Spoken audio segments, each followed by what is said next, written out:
He never ever actually admitted to me he was on drugs till I was an adult. The words didn't escape his mouth till I was in my 20s that he was a drug addict.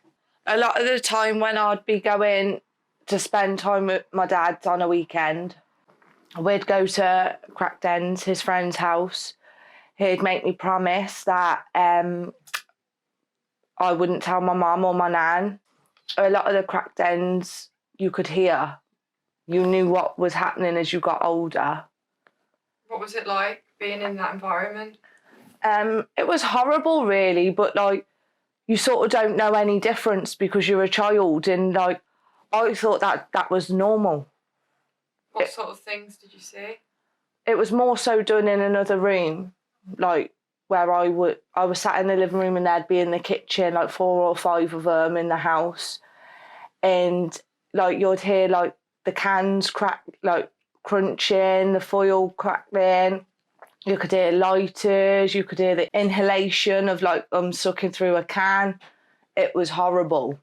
What did you used to do in the next room? Mainly my homework. Either bent over the coffee table that were filled with cans of the remnants of the night before, or on the floor, which sometimes had like dirty needles everywhere, so it was like you had to watch where you were actually sitting. And how old were you?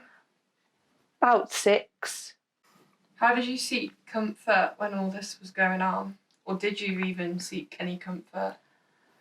I think the only comfort that I picked up on was collecting DVDs. I fell in love with films because at one point that was all I had during my adolescent years, early adult years, even as a child as well, like losing escape of reality through a film.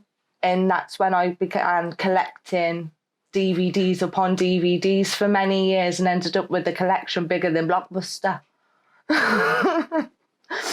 Did you have any happy memories with your dad growing up?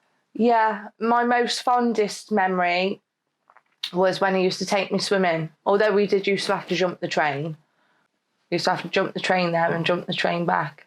And he used to get me a can of Coke and a Freddo.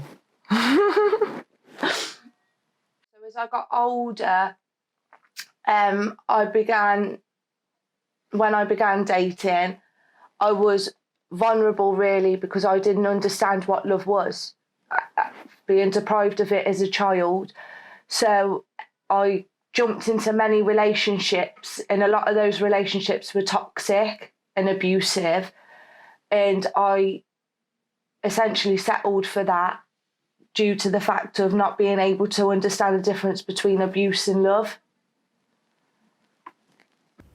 Would you mind telling us about the abuse, if you feel comfortable doing that? Yeah. So a lot of the relationship entailed a lot of emotional, mental, physical and financial abuse. And I settled for it because I thought that's what love was, even though I knew I was being used. But I was 9 stone 6, and by the time that relationship had ended, I was a whopping 23 stone. I'd lost all self-respect of myself. I sought comfort in food. I couldn't stop eating. He used to tell me he was embarrassed to be seen with me in public, so that drove me to eat more, formed like a depression, and it just escalated and just kept getting worse and worse. And there'd be times like I'd be called every name under the sun. I was being financially drained, then he'd leave, come back again when it was my payday, drained again. So I was 23 stone and completely done with men. I'd been so run down from previous relationships, I'd just had enough.